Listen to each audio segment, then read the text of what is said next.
first of all, to welcome all of you here at the OU Israel Center, but in particular to welcome our guest speaker this morning, my beloved and distinguished father-in-law, Rabbi Moshe Snow.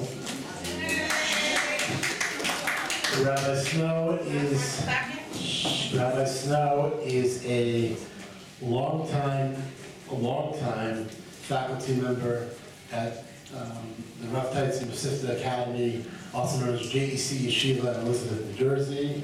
In addition to that, he is the Mareh Atra of the Congregation of Young Israel Bethel of Borough Park. And specifically this morning, even though he's a very gifted orator, a very gifted Magid, specifically this morning, he is here to share with us his personal reflections of his relationship with his Rabbi, Moshe Feinstein, Zecher Tzaddik V'Kdosh L'Bracha. Those of us who grew up as American Jews in the 20th century and now into the 21st century, we know the impact and the incredible important role that Moshe played in shaping the face of the Torah world in the 20th century, certainly in North America and really the entire Torah world. But I'll speak for myself as a rabbi who grew up in the end of the 20th century, towards the end of Moshe's life. I was never zocheh to have a personal, close relationship with Moshe. I do have, thank God, a relationship with Moshe's two distinguished sons, Rosh Yeshiva and Gedolei Torah in their own right, David Feinstein Shlita, Rabbi Feinstein Shlita, through my relationship with my father-in-law. And we are going to have the unique opportunity today to hear from a distinguished rabbi speaking about his Rabbi Mufak, Harav Gomer Moshe Feinstein. Without further ado, Rabbi Moshe Snow.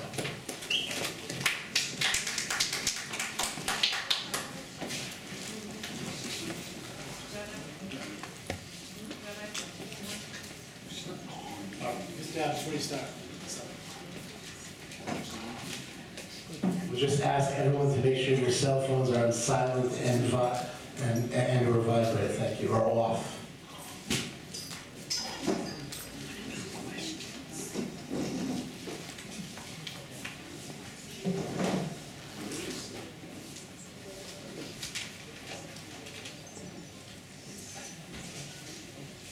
Good morning, everyone. Bruchim Avayim, welcome.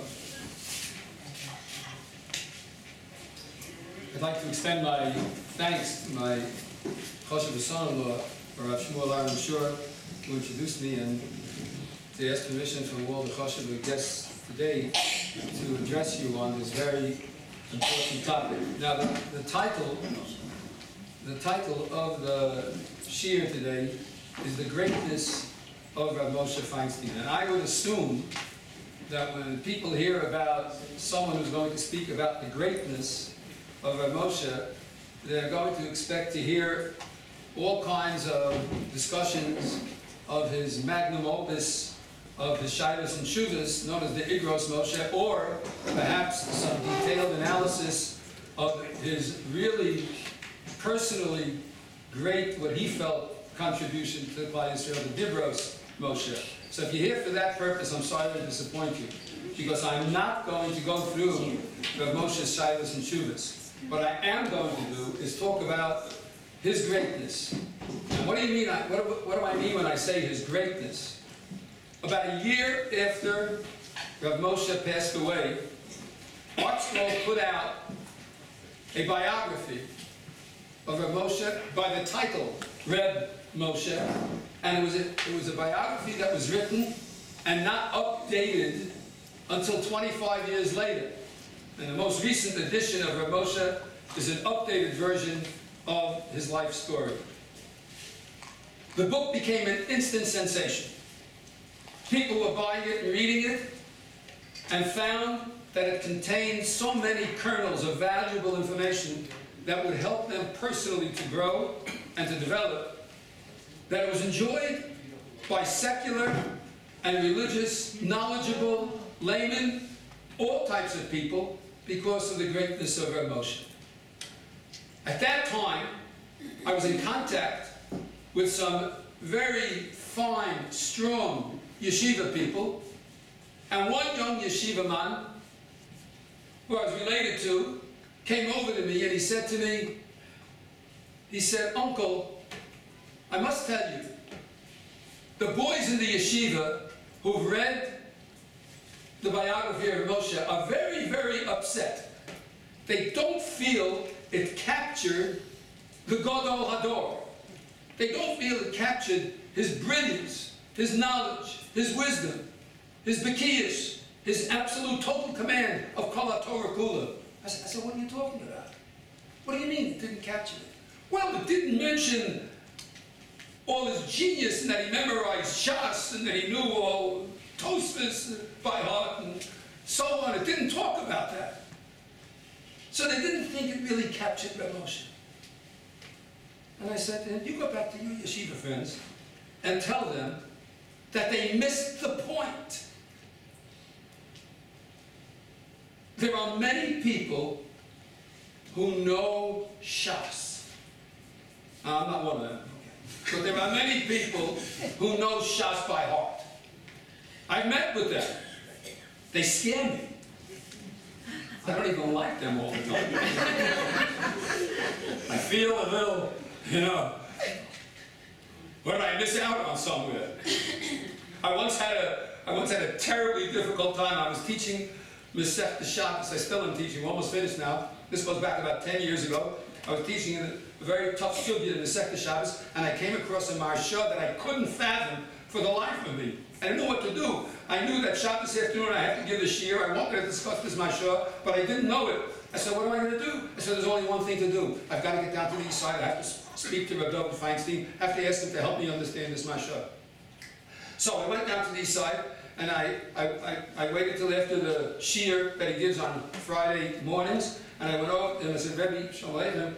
He said, "Yes, can I help you?" I said, "Sure." I said, "I'm having a very difficult time with this particular marsha. Maybe you can help me with it. But it's in the Masech Shabbos. I don't know if the Rebbe is learning Masech Shabbos." So he says to me, "Well, what's the sugya?" So I told him the sugya. He says, "Oh, that marsha," and proceeded to read off the marsha by heart. And this was a governor.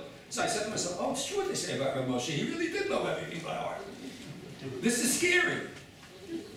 But they missed the point if that's what you think his greatness was. That was not his greatness. His greatness was that despite his uncanny ability and his God-given kishronos and his brain, which surpassed that of most human beings, if not all who were alive at the time, and certainly was the most developed of Torah minds, his greatness was in his humanity. His greatness was in his personal touch. In the way he related to each and every one of his Talmidim and thought of those Talmidim and made them feel as if that Talmud was his one and only concern. You had the feeling that you were his concern, even though you were just a Talmud in the yeshiva. I was a Talmud in the yeshiva from 1961 to 1966. When I first came into the yeshiva, I wasn't put in the Beis Medrash. I was put in the shiur of a certain high-level Mesivta class, and I walked in, and the Rebbe said to me, "What's your name?" So I said, "Moshe Snow." So he said, "Are you the nephew of the great Rosh Yeshiva of Chaim Berlin, Rabbi Yisrael Snow Zichrono Livracha?" And I said, "Yeah." I said, "Oh, great, now I have an introduction." I said, "Wait, no." I said, "Great." She says to me, "You're a bigger Yachsin than he is." What's a Yachsin? A Yachsin is someone with great lineage. He said, "You're a bigger Yachsin than he is. You have greater lineage than he does." I was only about 19 years old, and I didn't quite know what he's talking about at the time. So I said, "Can I ask the Rebbe to explain to me what you mean?" He said, "Sure. You're a big Yachsin because you have him as an uncle. He's not so important. He's got you as a nephew." I want to tell you something. I'm a bigger Yachsin than Rabbi Moshe. I had Rabbi Moshe as a Rebbe. Rabbi Moshe never had me as a Talmud. So, you know, I'm a bigger Yachsin. I want you to know that when you walked into Yeshiva at Tiberes Yerushalayim, the atmosphere was an atmosphere that was filled with friendship and warmth. I felt it the second I walked into the Beis Medrash. People were friendly, warm, and even jovial. There was a certain lightness in the air. I felt it almost instantly. I said, here's a place where I can learn, not just go. I could fit in here. I could find my place. And the first time I saw Rav Moshe, and he saw me, he came over to me and extended his hand and said, welcome. Shalom Aleichem. Vasu Dinamin. And I felt an instant attachment to what I, of course, came to realize was the godness of the Godol Hador. Now there's a section at the beginning of Malachim Beis in which the king of Malchus Yisrael, Achazyahu, fell through a latticework in the ceiling and he ultimately died as Eliyahu Hanavi predicted. And then the next paper goes on and tells how Eliyahu Hanavi passes away and Elisha, his Talmud, accompanies him. At that point, Yehoram became the king of Malchus Yisrael, and Yehoram made a pact with the king of Yehuda, Yehoshaphat, who was the king at that time, in Perek Gimel and Malachim Beis, and Yehoshaphat and the king of Edom, and the king of Melech Yisrael, that's Yehoram, Yehoshaphat, and Melech Edom, got together, made a pact, and they're going to go fight against the king of Ayisha Melech Moab, of the king of Moab, who refused to pay the tribute that was necessary. And they went into the desert, and they had no water, and it looked like they were going to die. So the king, Yehoram, says, it looks like God is against us, and we're going to die in the desert. And someone, Yehoshaphat, says to him, he says, Ha'ein po Navi? Is there no Navi over here that we could ask advice on what's going to happen? So along comes one of Yehoram's henchmen. He says, Po Elisha ben Shaphat. Here is Elisha, the son of Shaphat, Asher Natal Mayim al Yedei Eliyahu, that he poured water on Eliyahu Hanavi's hands. It doesn't say that Elisha ben Shaphat was the Navi and the Gadol Hador because he became appointed as Navi in Eliyahu's place. It doesn't say that he was the greatest Talmud of Eliyahu Hanavi. In fact, the Navi goes on to say that Elisha had twice the prophetic powers of Eliyahu, but it doesn't say that. It says Asher Yasach Mayim al Yedei Eliyahu, that he poured water on the hands of Eliyahu. And the Gemara Brachos, when talking about that particular pasuk, says, from here we learn Gedola Shimusha Milimuda. Greater is the service of Torah than the learning of Torah. Greater is the one who serves and helps the Gadol Hador than the one who learns from the Gadol Hador. Gedola Shimusha Milimuda. Greater is the service than the learning. I can't say that I learned all my Torah knowledge from Rav Moshe. I could say that he was the spur to help me learn Torah. But I do say that I had the schus of Yisach Mayim al Yedei Eliyahu. I had the privilege of taking care of Rav Moshe in some ways that was unique for me at that time. I lived on the Lower East Side. We were not wealthy people. Didn't have a car. Oh, a car. You know what it is to a 20-year-old to have a car when no one else has a car? It's the best thing in the world. So the yeshiva had a yeshiva car. Now the thing about the yeshiva car was that it was a stick shift. So no one knew how to drive it. I figured out, you know what? If I learn how to drive a stick shift, I'll get the yeshiva car to drive the Rosh Yeshiva back and forth wherever he has to go.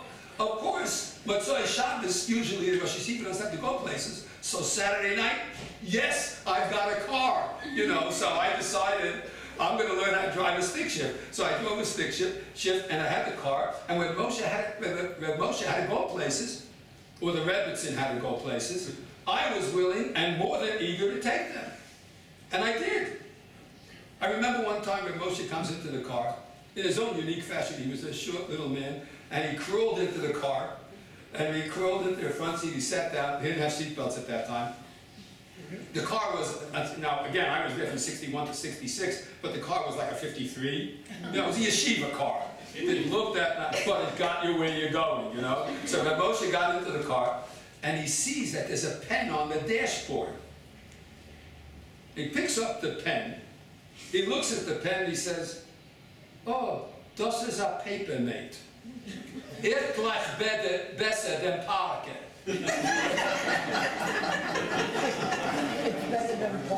I like the Parker pen better. Now you would think that the Gadol Hador, who's got a million things on his mind, is not going to be concerned about whether the Parker or the paper mate is a better pen. By the way, I have no stock in Parker. Full disclosure. But he came in and he said, "It gleich besser than Parker." I've never used anything but a Parker since that day. It gleich besser than Parker. That's what it is.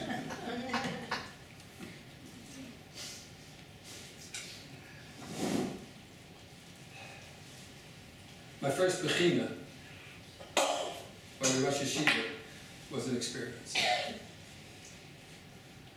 On a Sunday morning when I came into the yeshiva, Rabbi, who was my Rebbe Shlita, Rabbi Feinstein comes over and he said, "Moshe, the Rosh Yeshiva wants to speak with you." I said, "Me?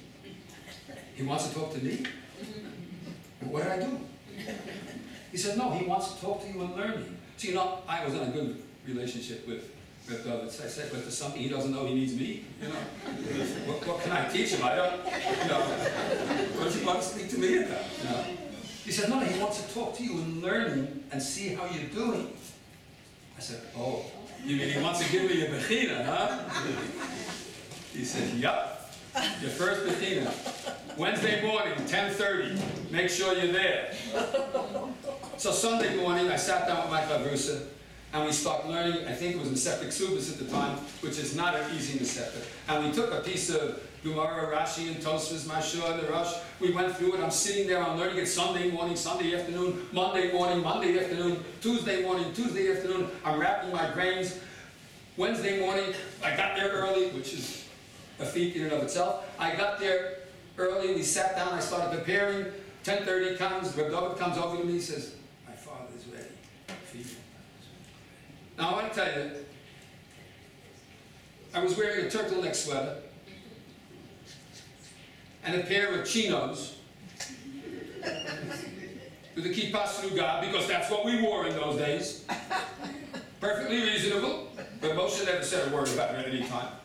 I take my Gemara, I come over to the Rosh Yeshiva's table in the front of the room, I sit down, and I'm sure he can hear my knees knocking. I'm sure he can feel it, and I'm so nervous. And he says to me, "Shalom Aleichem, was macht ihr? Wie geht der Lernen?" I said, "Baruch Hashem, Baruch Hashem." He says, "Was macht denn Tate and Mama?" I said, "You know my father and mother?" I said, "Oh, Lord, now I'm finished." He says, "Zichre, fine mention. Go off to your side, He said, "No, Lama lernen. Let's learn." Wie halten? He says, "Where are you up to?" So I said, "We're learning this sugi." He says, "Okay, no, Lama lernen." I said, "The Rosh Yeshiva wants to say it, or you want me to say it? What should I do?" He said, "We'll learn zusammen. We'll learn together." So I start saying the Gemara, and I start teaching it up. I start explaining it. And while I'm explaining it, I'm saying to myself, "You're going to get it wrong. You got it backwards. It's wrong. You're learning wrong pshat. Change the pshat. But I can't. I'm in the groove, and I'm getting it all wrong.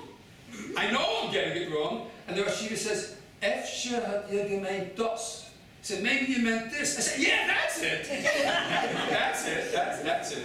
He says, good. Let me get up this fight then, So, I learned, and I'm doing it all over again. The same thing. Wrong pshat. And we're learning, and the Rosh Yeshiva says, Efshe hat ihr gemeint das. So I said, yeah, that's right. Yeah, of course. And this goes on for 10 excruciating minutes. Now, I don't know, 10 minutes may not sound like a long time, but when you're sitting in the hot seat, it's a long, long time. And I was terribly, terribly embarrassed that I knew I was doing the wrong shot. I just couldn't help myself.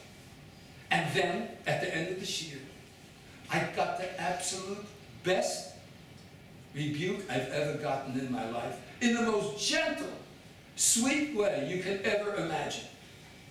The Rosh Yeshiva said to me, nicht schlecht, which means not good. It really means not bad. Not bad. Me make a bissel ibechazerin. Which means, it would be a good idea if you review this a little bit. You understand? I understand. That stuck with me.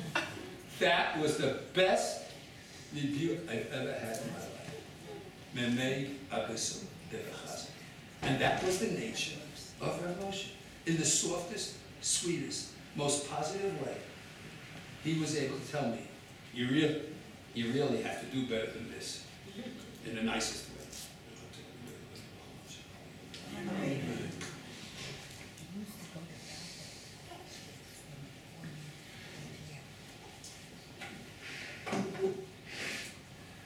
The Mishnah in Pirkei Avos says, Al tistakel b'kankan. Rabbi says, don't look at the external, but look what's inside the flask. Because there are times where you can have an expensive silver or golden goblet or bottle, and you know what happens when you put wine, expensive wine, in a metal vessel. It takes the flavor of the metal and absolutely ruins the wine. It's a famous Gemara in Tainus. Where the daughter of the king went over to one of the Tanorim. She said to him, how could such beautiful wisdom be in the mind, in the body of such an ugly human being? She really let him have it. So he said, listen, does your father, the king, have expensive wine? So she said, of course. She said, what does he keep it in? So she said, well, he keeps it in earthenware vessels. He said, a king keeps wine in an earthenware vessel? That's terrible. Take it and put it in silver and golden vessels. It's the king's wine. So she went and did it. The next day somebody comes to the king and serves him the wine, and he takes a drink, spits it out, and he says, what happened here? Who did this? So the steward said, well, the king's daughter, your daughter told me to put it in golden and silver vessels. So he called the daughter. He says, well, who told you to do this? So she said the name of the Tana, I forget his name right now, who told her to do it. And the king called him in. He said, why did you do this? So he said, well, this is what she said to me. And he repeats what she said to him. So this is what I said to her. So she should learn the lesson that it's not what's on the outside, it's what's on the inside that counts. And if you take good care of it, it will last and be proper. It doesn't matter what it looks outside, you have to look at the inside. Now, when Rabbi made this statement, what he really meant to teach was, when you see a human being, don't judge a human being by their externals. Because the external doesn't really count. What really counts is the internalization of a human being. What's the neshama? What do you see on the inside of a person? And when you look at the inside of a person, you see the golden, rich quality of the soul that pervades every human being. The chelek Elokai Mimal, the little bit of portion that's of every human being, that's a piece of Hashem himself, you look upon it in a different way. So I'm sitting at my chasana. I'm at my chasana, at the head table. of course. Right next to me is sitting Rav Moshe, who is going to be the Messiah of Kedusha. And I'm so happy, I'm so proud, I'm feeling to myself, wow, I'm so blessed. Rav Moshe is going to be my Messiah of Kedusha. What an honor, what a great thing. I'm just going to digress for a second. My wife had a grandfather, I guess, Zoba, who was also a short little man with a white beard. And he was sitting next to Rav Moshe. An aunt of my wife's, who hadn't seen him in many, many years, came in from Cleveland. She walks up to that table, and she thinks Rav Moshe is her cousin. And she bends down to give Rav Moshe a kiss. And Rav Moshe turns and looks up, and she realizes it's not him. She goes, "Oy, oy, oy, oy." And Rav Moshe didn't bat an eye. Didn't matter him at all. Anyway, I'm sitting there at the table. Rav Moshe takes out the ksuba, and he starts writing, and he says, "I know this Moshe. What's the Taba's name? What's your father's name?" So I, "Oh, Moshe," and start with Zalke. He writes it down. He says, "And what's the Kala's name? What's the Kala's name?" So I said, "Simmer."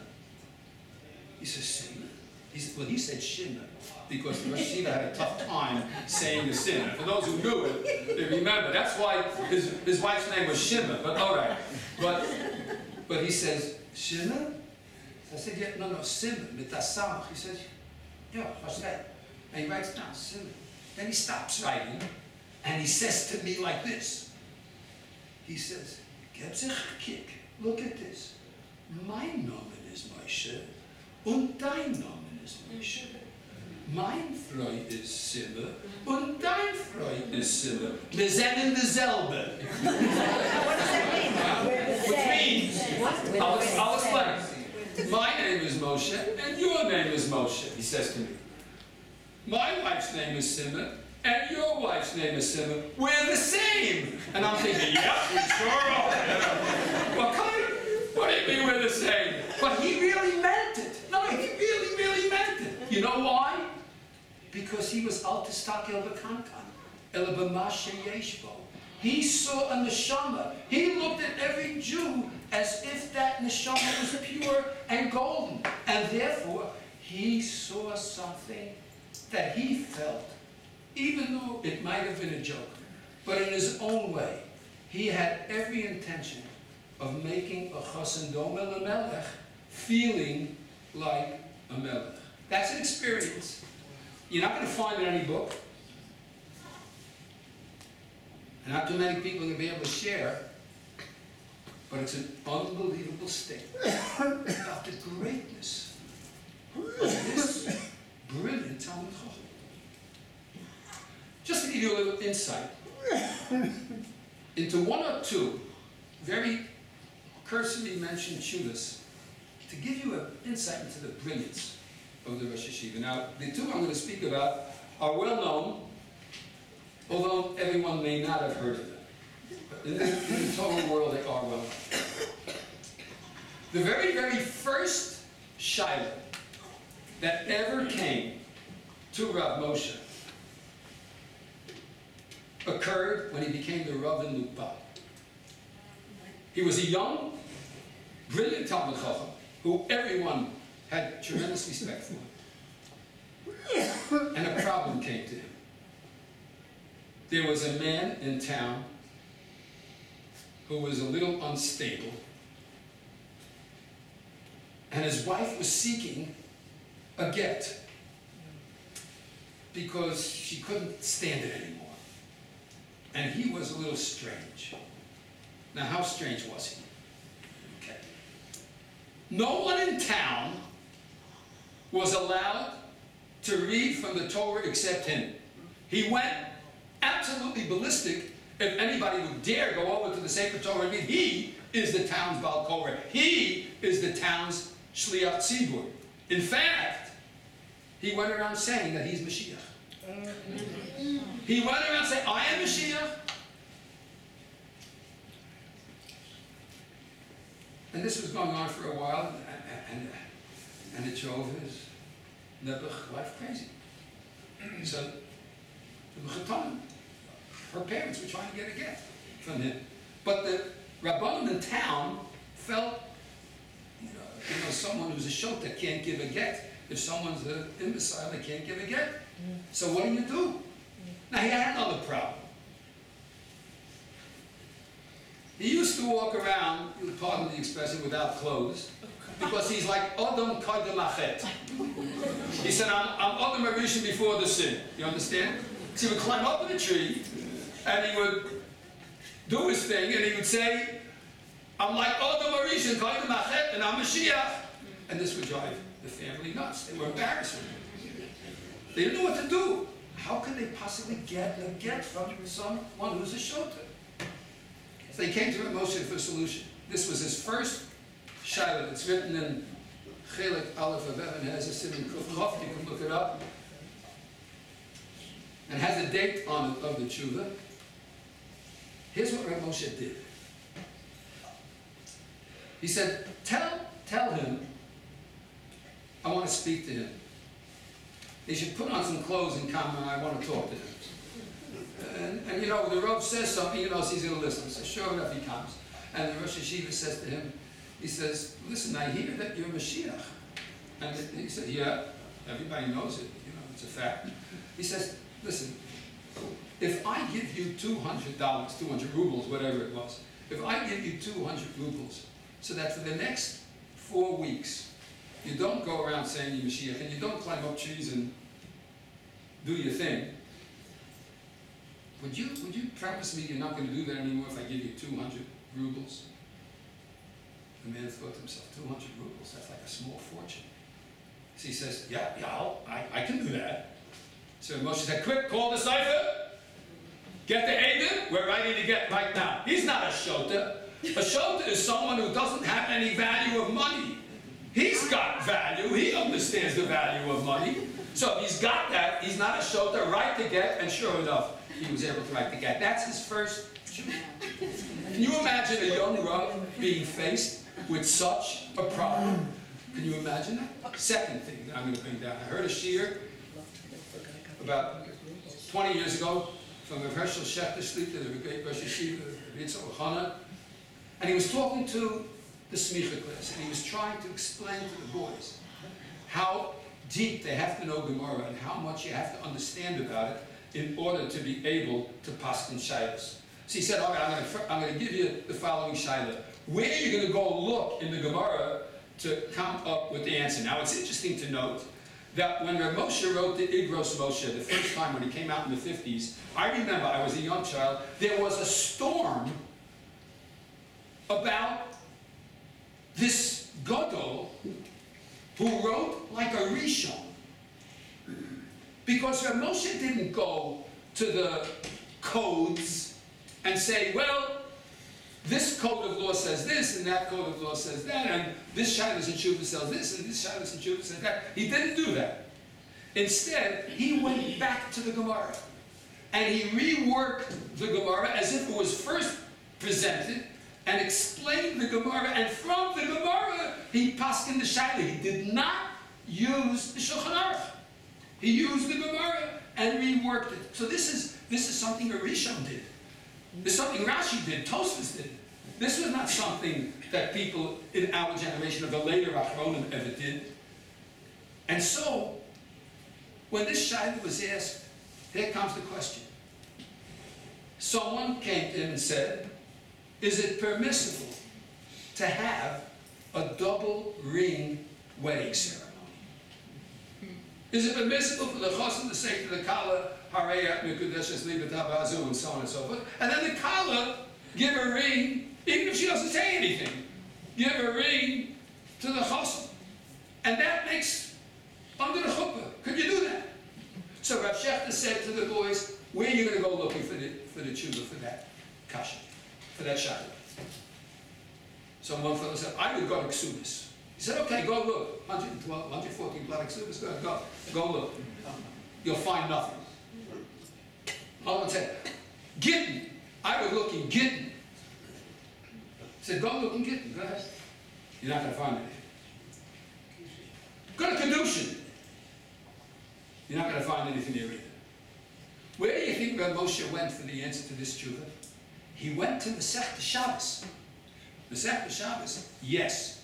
At the beginning of Masechta Shabbos, there's a discussion about Beis Shammai and Beis Hillel, that at one point, Beis Hillel was more, Beis Shammai was more than Beis Hillel, and they made 18 Yudches Takanos. There were 18 decrees that were made on that day, up in the attic of Hananiah ben Chizkiah ben Gurion. They made 18 Takanos, because Beis Shammai was more than Beis Hillel, which means that Beis Hillel agreed with Beis Shammai. One of the Takanos they made, interesting Takana, is that a person, after they go to the mikveh, should not wash themselves off with mayim she'uvim, which means you shouldn't go take a shower immediately if they're coming out of the mikveh. That's the proof that you can't make a couple weeks ceremony. What? Let me explain. Rav Moshe explained so beautifully. It's so brilliant. This was the godless of Rav Moshe in his ability to make a tshuva. Why is it that you're not supposed to immediately go take a bath or a shower right after you go into the mikveh? Because what people are going to say is, what do I need to go to the mikveh for? I take a shower, and that's what makes me good. That's what makes me pure. Because if I don't take the shower, then it's no good. So in order for me to be able to get tahor, I've got to take the shower. And what's going to happen is that people are going to say, I don't need a mikveh. And by the way, you know people say that. My bath is just as good, right? So therefore, I don't need a mikveh. So therefore, the Chazal made a takana that you can't wash off in mayim she'uvim immediately after going to the mikveh. Because you shouldn't think that that is what makes one tahor. Therefore, if she is going to give the ring underneath the chuppah, people are going to say it's not the ring that the man gave the woman that is mekadesh the woman and makes the kiddushin. They're going to say it's the ring that the woman gave who made the kiddushin. And we all know the pasuk says ki yikach ish isha, and the whole Masechta Kiddushin is predicated upon that a man gives to the woman. The philosophy, of course, is constantly giving. We have to give, and the point is that that's what makes the kiddushin and not the double ring ceremony. Piece of brilliance from the shyness and the chuvas of the Rosh Hashanah. But that was not his greatness. The greatness was in his ability to relate to human beings. A few weeks before my chasana, it was a cold, chilly November day. And I davened on Shabbos morning in the yeshiva. And that week, my future brother-in-law, Zechron Levracha, was walking with me to shul. And as I'm walking down East Broadway, I see, unbelievably, what seems to be Rav Moshe walking to shul alone.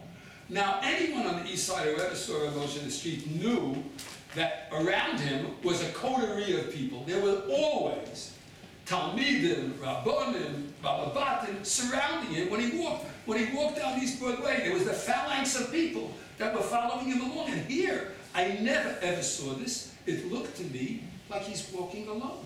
I couldn't understand. How could such a thing be? I said to my future brother-in-law, I said, listen, I think that's Rav Moshe. It looks like him from the back. I can't be 100% sure, but I think it's him. Let's hurry up and catch up. He shouldn't walk alone. I'll go on the right side. You go on the left side. But I'll tell you, I'm not going to say anything to him because it's Shabbos morning on the way to shul. Who knows what he's thinking in his head? He's got the world's problems on his shoulders. I don't want to interrupt him. I'm not going to say anything, so we'll just wish good Shabbos. Sure enough, we catch up. I can't believe it, but it's Rav Moshe.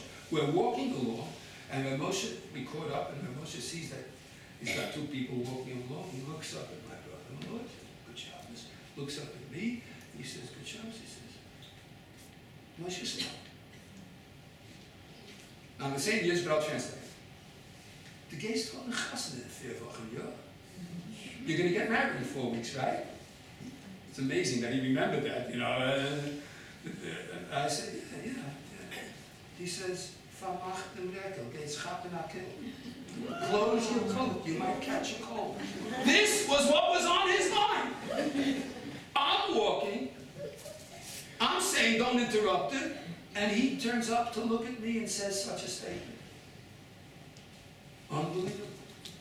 The humanity, the greatness of the Rosh Yeshiva in his ability to relate to people. It's awesome that this is what happens when you're around this great man. Now, I want to tell you, there was a sense of humor, as I mentioned, in the yeshiva, too. I'm going to give you some examples. When I was in the yeshiva, of course, it was the middle of the Vietnam War. Now, there were a lot of young fellas. Base measures was packed, you know, because if you went to the yeshiva, at that time there was a draft, you got a classification of 4D. 4D meant a divinity student, and you're not going to be drafted. All right? Next to 4F, it was the absolute best qualification you could get. Because 4F means that you're physically incapable, you're not going to get in at all, no one's going to bother you. 4D was a divinity deferment, and you were in good shape. If you had 2S, which was a student deferment, of course you went to college, you were playing Russian roulette. They could take you, they could not take you. You know, you were 1A, forget it, you were going to be in the rice paddies in Vietnam. There's no question about it. So the yeshiva was full, and we all went, we told Shalom Lishma, some of us actually became Lishma, and we started learning. Anyway, you had to come on time, because the Mashgiach, Rabbi Berman, was taking attendance. Now, before I get to this particular story, let me just digress and mention, you should know that one of the things that stood out to me in this yeshiva was there was absolutely no machlokas. You had a man as great as Michael Birnbaum, who also knew Shas and Poskim by heart, who was the mashgiach in the yeshiva, and he gave a Moshe shmuz once a week, and when he gave that Moshe shmuz, at the beginning, when he was first brought in as the mashgiach, in order that the Talmidim understand the value of this particular great man, Rav Moshe came and sat in the first row of the Mussar Shmuz, so they should know I'm listening to the Gadol, one of the Gedolei Hador, and he sat down by Rav Michal Birnbaum's Mussar Shmuz. Anyway, Rav Michal was a brilliant Talmid Chacham who had a tremendous sense of humor, and I walked in late one day. Supposed to be there by 9:30. Breakfast took a little longer than usual. We were in the lunchroom, walking left, I walked in late. He stood there at the back of the base medrash with his little notebook, writing down the time, and he says to me, he says, no. Ankles Ave, my boys. He gave me the message, you know, if you don't come on time, you're going to lose it. You know, so there was this sense of humor in the base medrash. Even the mashgiach thought, I got the message really well, you know. Anyway, one time, Simchas Torah, there were twice a year that the Bachrim, the Talmidim of the Rosh Yeshiva were invited to the Rosh Yeshiva's house. You could really go anytime, but twice a year, on Purim and on Simchas Torah, we would come to eat the Suda together with the Rosh Yeshiva. So one Simchas Torah, we were walking home. Now, anybody knows the East Side, you know, you walk along East Broadway and you pass Reb Michel's house on East Broadway. And then after that, you made a right turn and you went to Grand Street and you went down to the end, and from there, you came to the Rosh Yeshiva's house. So we were invited to both the Mashgiach's house for lunch and to the Rosh Yeshiva's house for lunch. So we would make sure that we'd stop by in both places. We'd drink the l'chaim, of course, at both places. And the Rebbetzin would serve holubchis, stuffed cabbage, you know, to all the Bachrim. And that would be the way we participated. We'd sing some songs, we'd say some Torah at each place. So we came first to the Mashgiach's house. And the table was all set, and the Rebbetzin was serving all the Bachrim, you know, the stuffed cabbage, we were all eating, we were all singing, we were thanking the Rebbe. Oh, this is so delicious, and it really was. I'm telling you, those holubchis were really delicious. We all ate them, we sang, so on and so forth, and then we bid good job to the Mashgiach, and we went to Reb Moshe's house. And a whole bunch of us, I must have about 7 or 8 of us, who walked together to the Rosh Yeshiva's house. And we come in to the Rosh Yeshiva's house, and the Rebbe smiles at us and greets us, and she says, come, sit down, you know, partake in the Suda. And we sit down and she serves just stuffed cabbage to all the boys. We had one friend, I'm not going to mention his name, who was a little bit, I guess he was into the simcha of the day a little bit more than others, okay? And he sits down, he takes a bite of the stuffed cabbage. She says, Rebbetzin, the Mashgiach's wives Cholotchis are bester gewesen. I thought I'm going to sink into the floor. He says, Rebbetzin, the Mashgiach's wives Cholotchis were better. Oy, And everyone is laughing. And the Rebbetzin says, oh, Baruch Hashem, so good. I'm glad to hear that the Rebbetzin, the Mashgiach's Rebbetzin can cook better than me. Baruch Hashem. Rosh Hashiva was laughing, he was smiling. But there was this humor that went around. And that wasn't the only time. Years later, I had the privilege of coming with my son, who's here today with us, Baruch Hashem Chaim. Thank you. And we went to the Rosh Hashiva's house on Purim. And we walked in, and I brought the Rosh Hashiva pineapple and a bottle of wine for Shalach Manas. I hadn't been there in a while because I was married, I was living in Brooklyn, this was Manhattan, I was busy, didn't have a chance, but I wanted to once again go to visit the Rosh Hashiva on Purim. So we went, and we brought him Shalach Manas, and the Rosh Hashiva was in a room on the side. It was already many years later, and he wasn't so much in the public. He was on the side. He was sitting in his room, and what Mordechai Tendlish to do was bodyguarding him, of course, making sure that no one disturbed him unnecessarily. And the Rebbe said, "You feel dying to Rosh Hashiva?" I said, "Zicher." He said, "You want to come see the Rosh Hashiva?" I said, "Sure." So she says, "Come, I'll take you in." So we come in. She says to Mordechai, he opens the door, brings us in. We come in. And the Rosh Hashiva sees that my son has a camera. He's holding a camera because he wanted to take a picture. It happens to be my son is a professional photographer today, but he's got a camera, right? And the Rosh Hashiva sees he's got a camera. So the Rosh Hashiva says to him, "You will name that picture? You want to take a picture?" So I said, "Yeah." So he says, "Mordechai." The Rosh Hashiva calls his grandson, "Mordechai, come over here." He says, "Come ahead. Nimm die Kamera. Du nimmst den Picture. Ich gehe stehen mit Snow mit seinem Sohn." So the Rosh Hashiva turns around his chair. He puts out his hand to shake hands with my son and me. And he says, "Okay, Mordechai, nimm den Picture." I have that picture. The Rosh Hashiva was concerned that he knew my son wanted to take a picture. He wanted to pose with him. Because he knew that that's what he wanted. His concern to see that another person enjoyed his company was of paramount importance.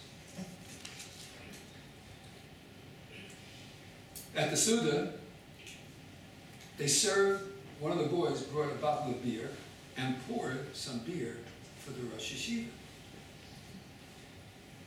Okay? So the Rosh Hashiva took the cup, and he drinks the beer. In walks the Rebbetzin. And the Rebbetzin says, "Rabbi Feinstein," that's the way she spoke.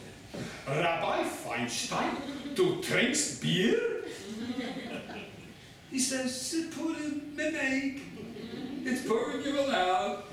And he was singing and, clapping along with the Zmiris. He said, "It's Purim, it's okay." And she said, "Okay, it's Purim, you're allowed." There was this warmth, this friendliness, this intelligence that pervaded that atmosphere at all times. I have to tell you something that you're not going to hear about from others. It's a very unique story. I was about 20 years old.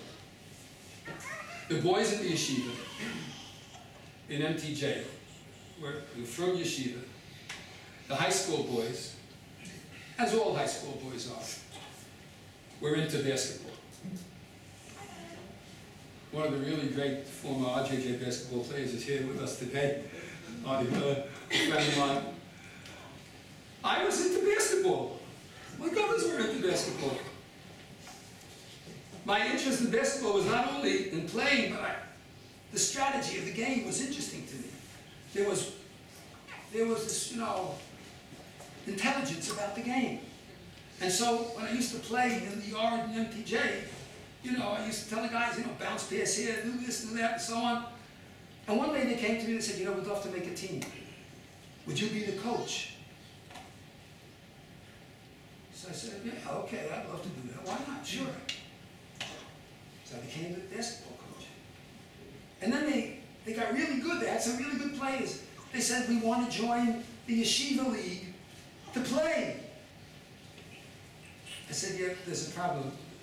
We can't join because our yeshiva has a certain standard of behavior, and the Yeshiva League is a mixed group.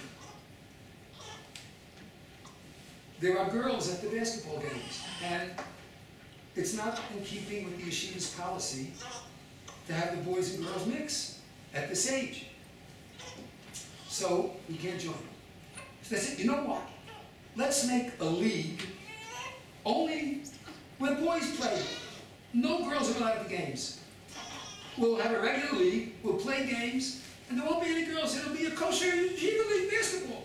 Why can't we do the same thing? I said, okay, let me think about it. Let me see what we can do. So I made some calls.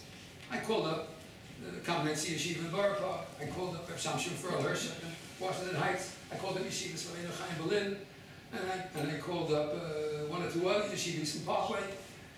And I got through to the Rosh Yeshiva, and I told them, I promise, we're going to not allow girls at the games.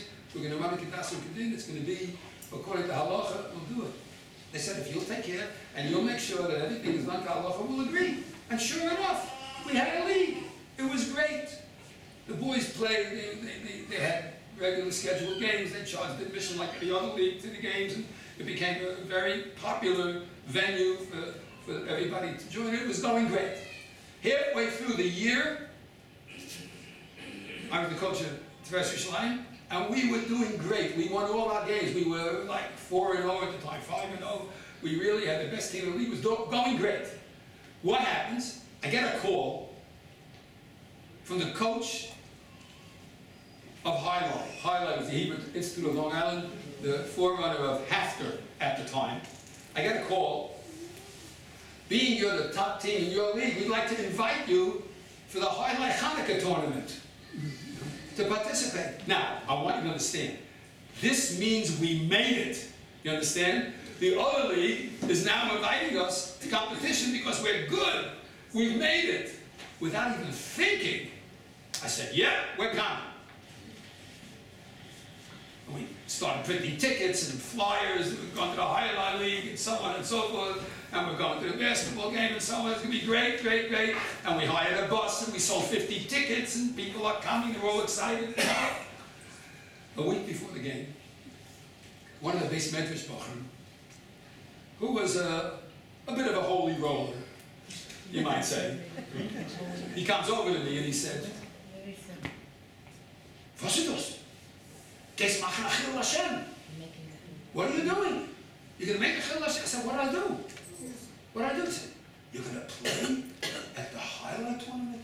You're going to make a chil Hashem? The Rosh Yeshiva is maybe going to be dragged in the mud. How can you do such a thing? Why did you? I said, I didn't think about it. I'm sorry. You're right. I made a mistake, but I didn't mean anything bad. We sold 50 tickets. We hired a bus. I can't go back now. We have to go. He says, "Also, you can't go." He was one of the big shots. You can't go. I'm going to take you to the Rosh Yeshiva. He's going to tell you where to get off and so on and so forth. And I'm saying, I don't know, what am I going to do? Oh, man, it's terrible. He says, "Come, the gates of Rosh Yeshiva. Come, we're going to Rosh Yeshiva." I had no choice. I had to go to Rosh Yeshiva. I come over to Rosh Yeshiva, and this guy is agitated. He's jumping in, and he's going to say, "Says also, the Kennish game was marked, was took, was gave, blah, blah, blah, blah." And the Rosh Yeshiva says, "Zeit, ruhig." He said, "Calm down, calm down. Lamed in, it's no, lamed in." He says, "Moshe Snow," he says, "Was ist? Sag mir, was ist? Tell me what's going on." So I tell him the whole thing. He says, I told him we sold 50 tickets. He says, "Aha. Showing alle gekauft. Everybody bought the tickets." I said, "Yeah." He says, "Sag mir, du gehst mit? You're going along with them? You're going along with them?" I said, "Sicher. Of course I'm going along with them." He says, "Und sie gehen zu spielen the game, und noch im Spielerei, bald geht ihr auf den Bus und kommt nach Hause. Immediately after the game, you can get on the bus and come home." I said, "Yeah." He says, "Geht gesund daheim, hat eine gute Zeit." He says, "Go and have a good time." And this guy almost fell to it floor. He says, He says, go, they gehen zu spielen basketball. Was kann sein schlecht? Als wenn seines open. What's so terrible? They're going to play basketball. Everything is going to be okay. The normalcy, the health, the absolute understanding of the nature of young people and what's important, he hit it on the head and he understood it. That was his greatness. We didn't win any of the games. But we did well. And the main thing is that the Rosh Yeshiva saw to it that everything was done in a proper fashion.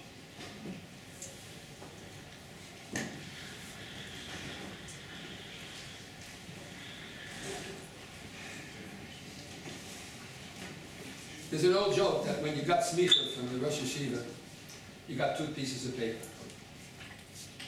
On one piece of paper was your smicha, on the other piece of paper was his phone number. So you can call him up if you have any shilas. The second piece of paper was my lifeline. He was accessible. If I called up, he would answer the phone. Years later, when I walked into the yeshiva, and I was standing in the back, because I had a shilah to ask him, but I was waiting for all the people to go forward and speak to him. He once saw me standing in the back, and he came over all the way to the back. And he said, Shalom Aleichem, haven't seen you in a long time. You came to ask me a shilah? I said, yes. He said, come. And he took me over to talk to him. But I got to tell you one story. That's a rather unbelievable story. I had just gotten married. This happened actually before I was married. I was at my future wife's house. And we got a set of dishes. A set of china from our parents as a gift. A beautiful set of china. And my father-in-law, said to me, "Come, we get some mikvah to title and we're going to go title the dishes." I said, "No, we're not going to title the dishes. We don't have to title the dishes. China does not have to be titled." So what's that? I said, the Rosh Yeshiva said that China dishes don't have to be titled. So I'm not going to take them to the mikveh to title, because they don't have to be titled. Glass has to be titled. China does not have to be titled, even though there's a glaze on it. The Moshe has a tshuva about it. It's tofel, doesn't have to be titled. So I said, I'm not taking the new titles. This is the Shagins.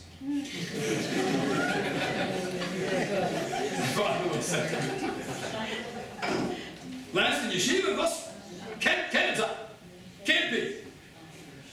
I said, I'll tell you what. I'm going to call up the Rosh Yeshiva right now. You get on the extension. You're going to hear at the other end. I'm going to ask him the shayla. And you'll hear what he says. I dial. Rosh Yeshiva picks up the phone. I said, Rosh Yeshiva, I said, Rosh Yeshiva says, what's macht ihr? It's getting on. It's good. Yeah, everything's good. Everything's fine. I said, Rabbi, I said to him, do you have to title china dishes? Rosh Yeshiva said, no, we don't have to title china dishes. I said, Zichra, the top of the title. He said, yeah, 100%, you don't got to title that. I said, yes, come here. I hung up.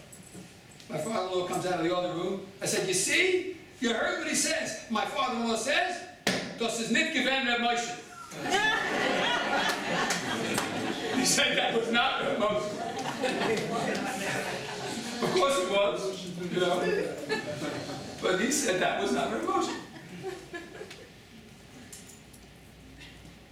As I mentioned at the very beginning of this year, the greatness was in his warmth, was in his friendliness, was in his deep, deep sense of humanity. His love for everyone, his concern for all of his community. And it even extended to the Rebbetzin. After Moshe passed away,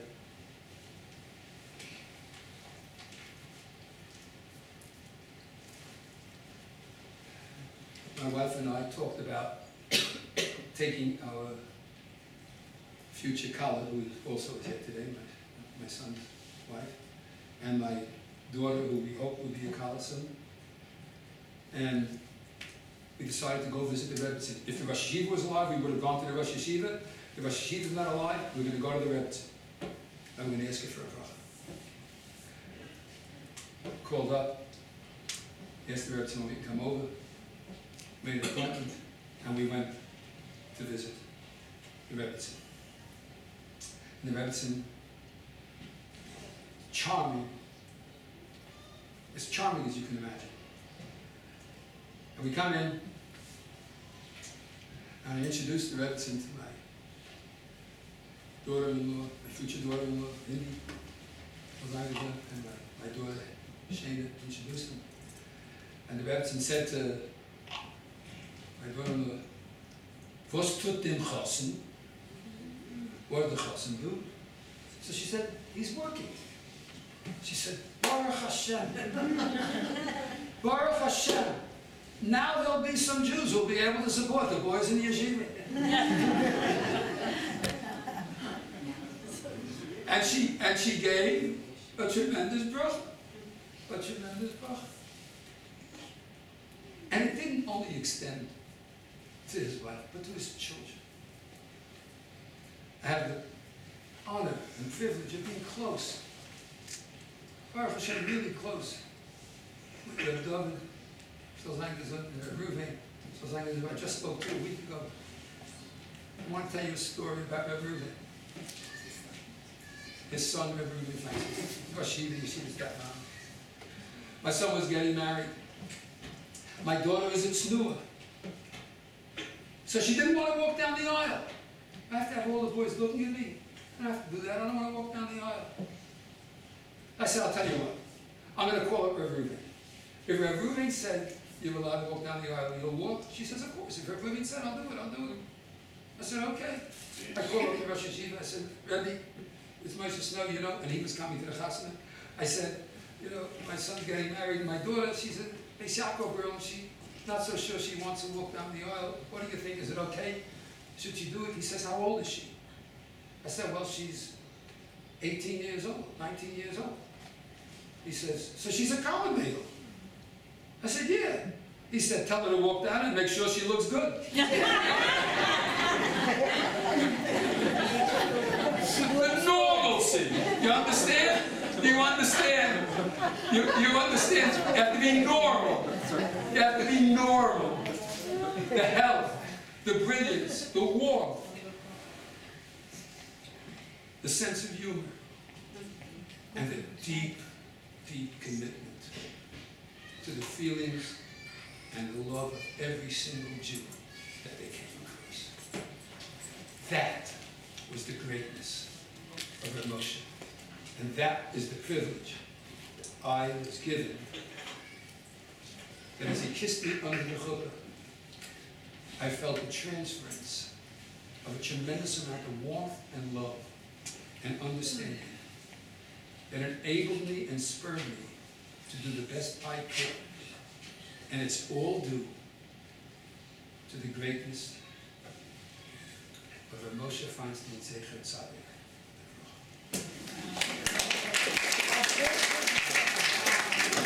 Rabbi Ziegler.